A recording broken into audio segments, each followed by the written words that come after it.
Doon kasi sa impeachment complaint ni Presidente Marcos, sabi nila, dinismiss nila kasi wala daw ultimate facts, wala daw sapat na ebidensya, wala daw sufficient nexus, wala daw sufficient linkage yung mga krimen na nakasaad doon with respect to Presidente Marcos. Oh, ganun pala eh.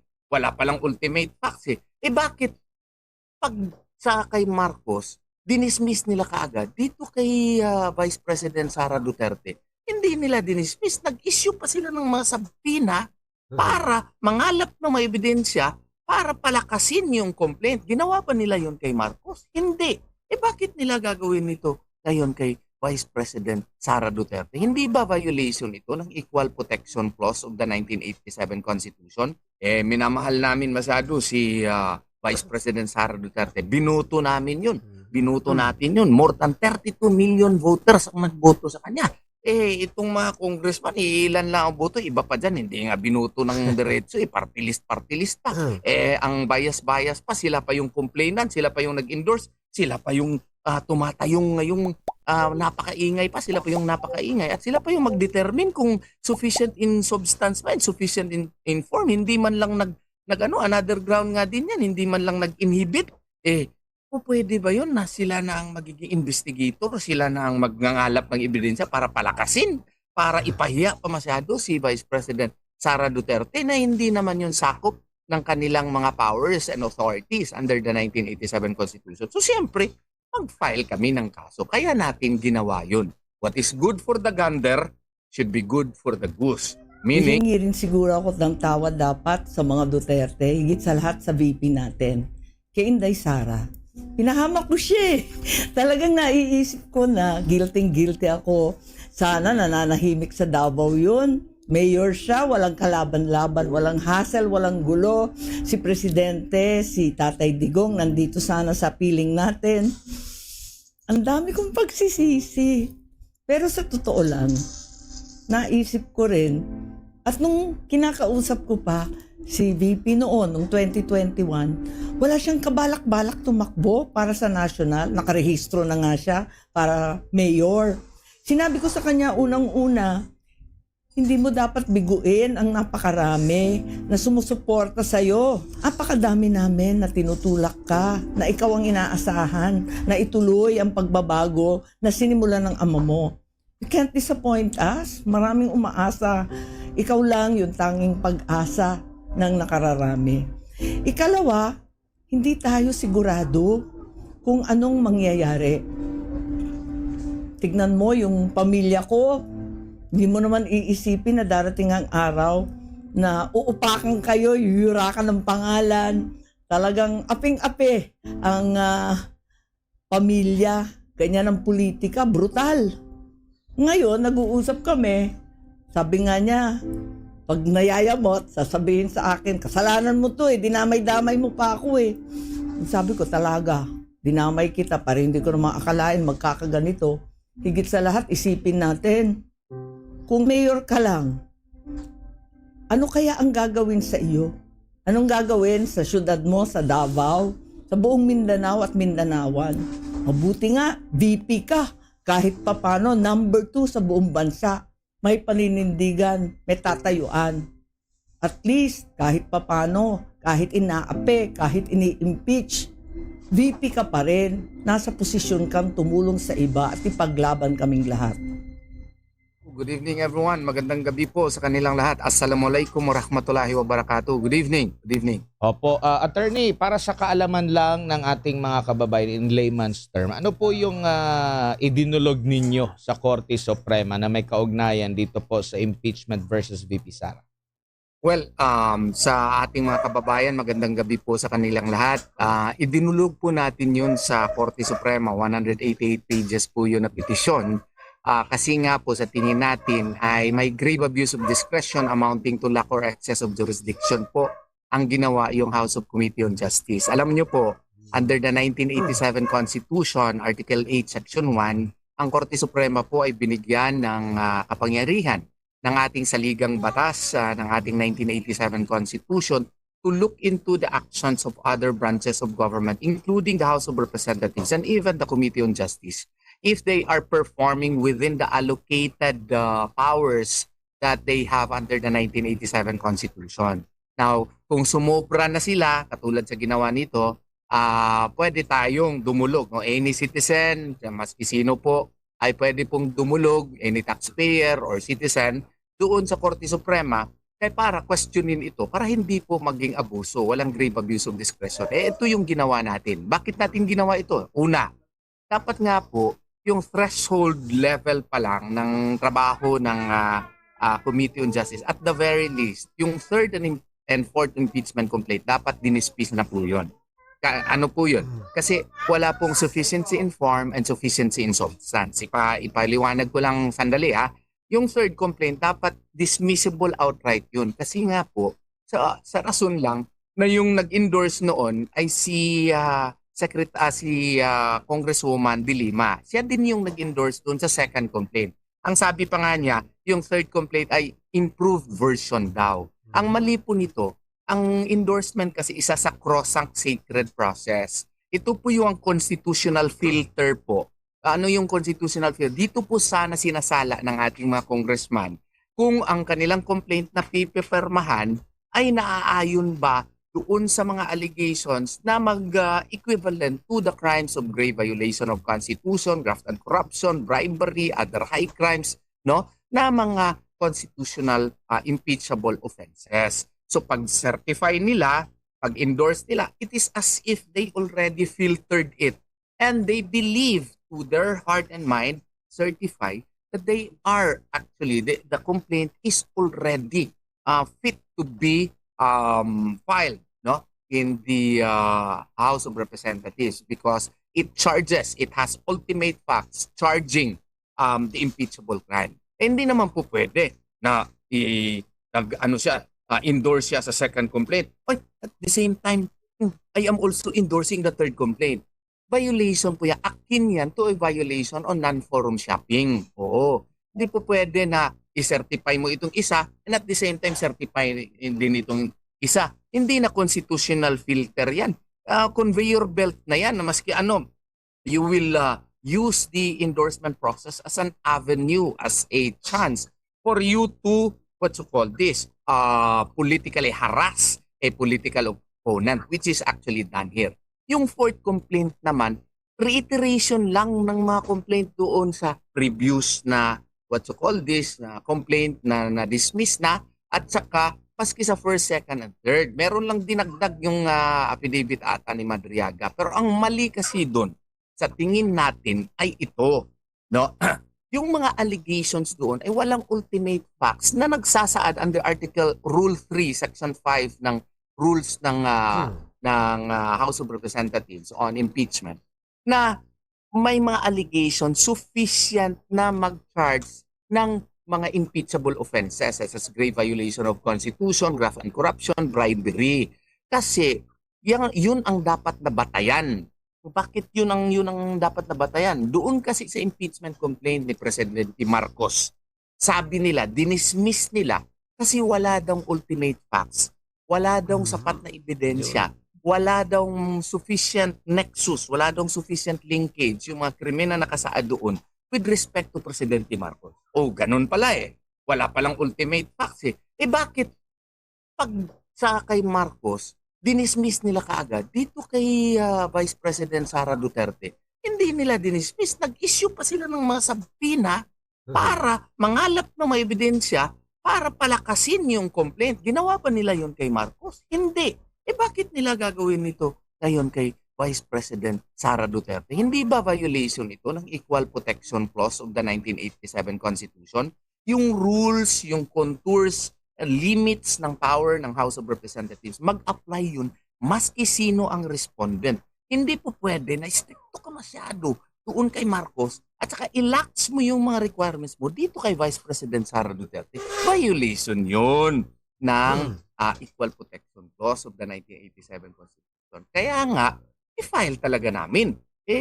Maski nga hindi kami nagkonsulta doon kay Vice President Sara Duterte, pwede ba namin gawain yun?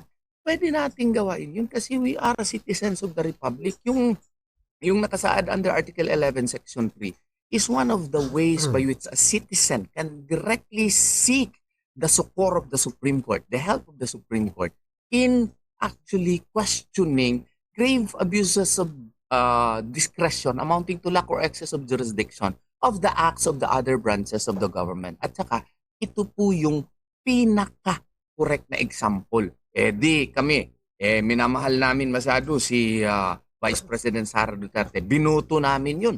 Binuto natin yun. More than 32 million voters ang nagboto sa kanya. Itong mga congressman, ilan lang ang boto, iba pa dyan, hindi nga binuto ng diretso, party list pa.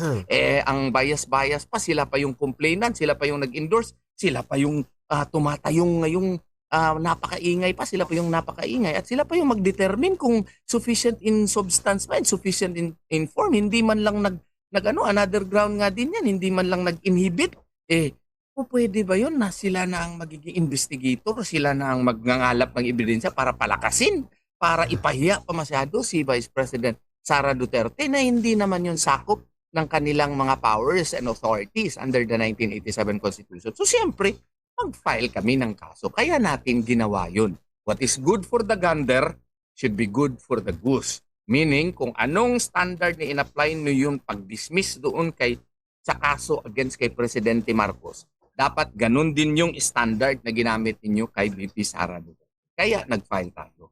Opo, ang lagi pong sinasabi po ng Kamara ay ang sole power sa pag-initiate ng impeachment ay nasa kanila.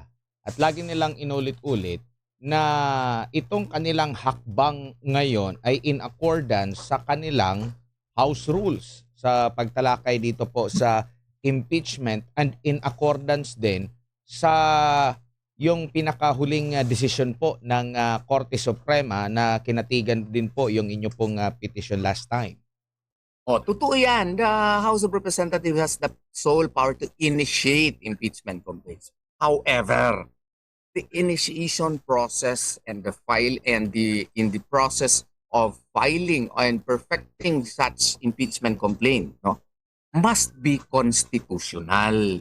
It must be within the contours provided under the 1987 Constitution.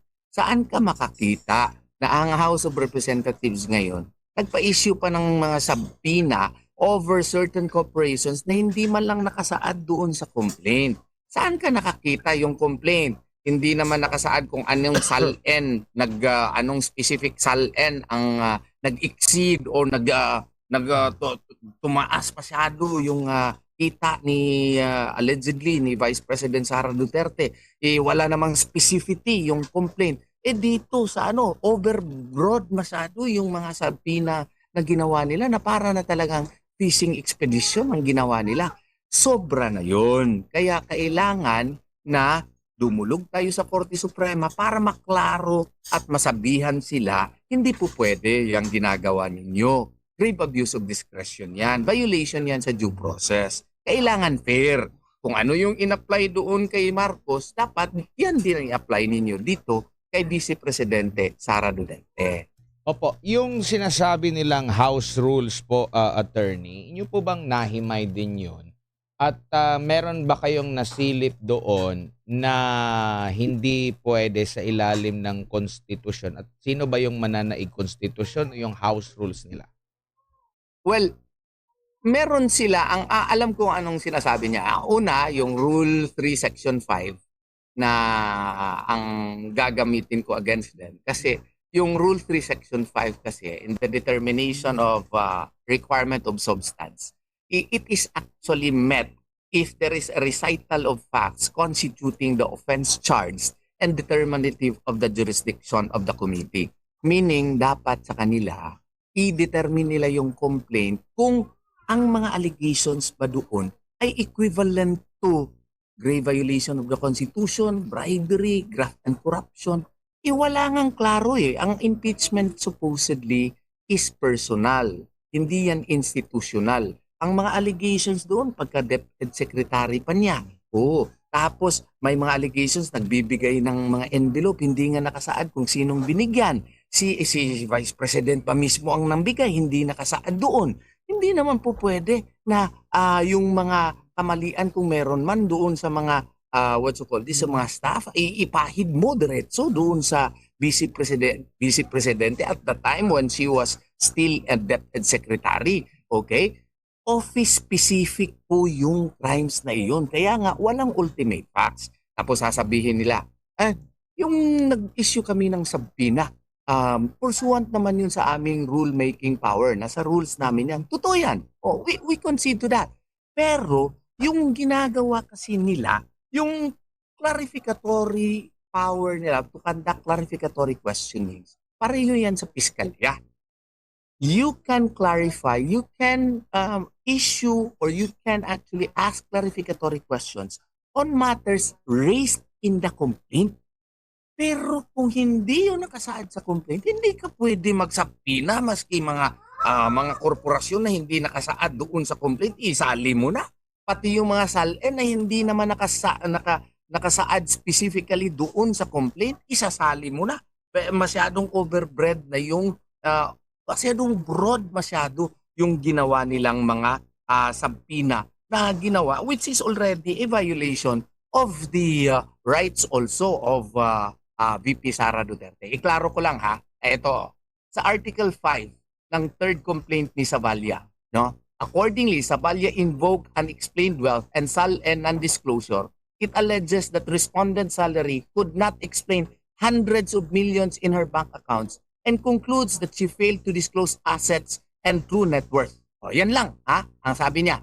O, hindi naman nakasaad doon anong SALN, anong year ng SALN, anong specifics doon sa SALN, yung wala niya na disclose. O, doon din sa paragraphs 285 to 290 sa fourth complaint ni Cabrera, Article 5, nagsabi, it refers to preliminary documentary leads, public records, omissions and inconsistencies in SALNs, suspicious cash flows, possible nominee arrangement, and ask for bank records and forensic accounting. That is paragraphs 233 to 243, paragraphs 247 to 248. Okay? Very broad yung allegation, walang specificity. Doon sa tinuturo natin doon sa law school, yung cause of action mo must be specific so that you can establish a clear cause of action. Anong ginawa ng Committee on Justice? Ang Committee on Justice nagpasampina ng SALN covering 2007 to 2013. Oh, ilang taon yan? Ang daming taon yan. 6 years. 2016 to 2022 and 2022 to 2025. Nakahint ba yan sa complaint? Wala. Sila na lang ang nagdiretso na mula 2007 to 2013, 2016 to 2022, 2022 to 2025. Nagpasampina din sila sa BIR, sa ITRs ni VP Sara and Manasseh Carpio. Nagpasampina sa SEC General Information Sheets, audited financial statements and corporate documents of multiple companies na hindi man lang nakasaad dun sa complaint. Anong klase ito? Fishing expedition na ito. Why? This is a fishing expedition kasi napaka-overbroad ng kanilang sabina na hindi man lang na-hint doon sa complaint. Very unfair. Ginawa ba nila yan kay Marcos? Hindi nila ginawa yan kay Marcos. Kay VP Sara lang. No?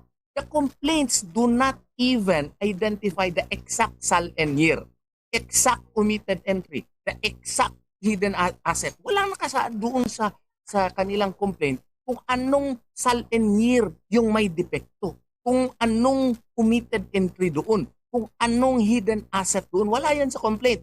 Anong exact account, anong exact amount, exact false declaration with sufficient specificity. Pero yung sabinang inisyo ay ang lawak ng periods, no? Lawak ng periods including 2007 onwards and extends to multiple corporations which are not even stated in the complaint.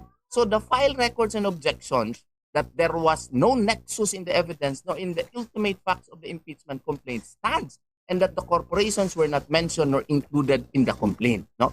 So this therefore proves our assertion that the committee was not proving a specifically pleaded discrepancy.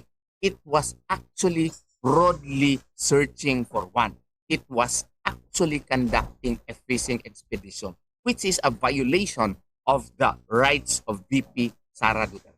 Kaya natin final talaga yon. Nasobrahan masyado. Huwag nila tayong sisihin sa mga kalokohang ginagawa nila. Hindi nila ginawa yon kay Marcos. Bakit nila gagawin ito kay VP Sara Duterte?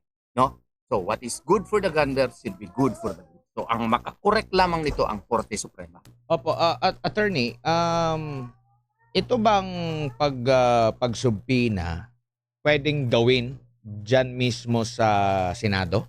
yung pagpapasubmina ng kasi sinabi niyo nga hindi pwede sa Kamara pero sa Senado pwede rin po ba? Halimbawa kung umusad po yung impeachment. You know, the Senate is the only body under the 1987 Constitution which can conduct trial.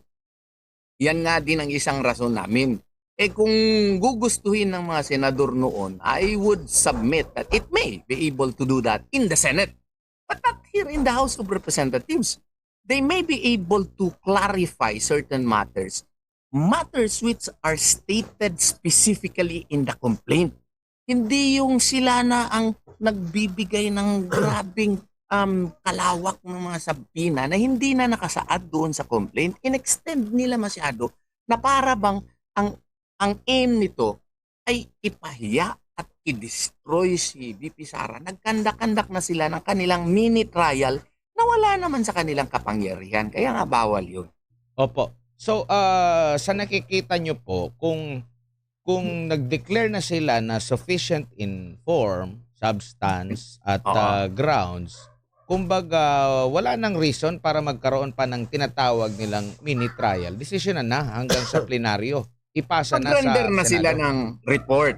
Mag-render na sila ng report. Ipasa na nila sa what you call this, body, sa plenary. O, yun ang nakasaad sa batas sa ating 1987 Constitution ang ginawa nila, nag-mini-mini trial pa sila. Na alam naman nila na the only body which can conduct such trial is the Senate. Kasalanan nila, ginawa nila ito. Nagkaroon na tuloy ako ng legal ground to file a petition for certiorari. Huwag nila akong sisihin. Sisihin nila sarili nila. Bakit nila ginawa yun? Yung standard na ginamit nila kay Marcos, napaka-stricto, dinismiss nila kaagad. Dito kay VP Sara, may mga sabpina pa sila ng maski ano-ano. Hindi naman nila ginawa yun kay Marcos. So, dahil sa kanilang ginagawa, nagkaroon ako ng rason ngayon na mag-file sa certiorari at hindi nila ako sisisihin. Sisisihin nila yung kanilang ginawa na nagbibigay ng ebidensya that they really committed grave abuse of discretion amounting to lack or excess of jurisdiction. Opo, and sa pagkakaalam ko, yung unang decision din ng Korte Suprema sa petition ninyo, sa petition ni Vice President Sara, nakasaad din doon na talagang bigyan ng pagkakataon yung due process talaga. And sa tingin nyo, doon sa proseso na ginawa ng Kamara, yung pag-declare nila, sufficient form, substance, pati yung paghingi pa ng side ng Vice Presidente, na tumugon naman ang Vice Presidente, though hindi niya sinasabi, kumbaga hindi niya kinikilala yung naging kasi maraming question din. So enough na yun para resolbahin na okay, naganap na namin yung sinasabi na karapatan namin yung sole power na gawin ito, so magbobotohan na kami. So kumbaga na-meet na lahat ng mga kailangang requirements, kumbaga, attorney. Oo, na-meet na. Marami pa nga nag-answer yung answer daw ni VP Sara is a non-answer. Kasi hindi daw minute yung substance ng mga complaint. Gano'n naman pala mag-render na kayo ng report. Bakit pa kayo mag-hearing dyan, mini trial dyan, wala naman yan sa inyong what you call this, powers and authority. Magpa-issue pa kayo ng overbroad na mga sabina na wala naman yan nakasaad doon sa complaint mismo. So kaya nga, kung non-answer pala yun, i-resolve pa ninyo. Mag-render kayo ng report, magbutuhan kayo, i-submit niyo yung report niyo doon sa plenary para sa what you call this, sa Senate. Ang ginagawa kasi nila mag-mini trial sila. Papadala yung mga sabina, para magkaroon na sila ng opportunity to destroy VP Sara Duterte. Pero ang problema kasi niyan, hindi yun sakop ng kanilang powers and authority sa 1987 Constitution.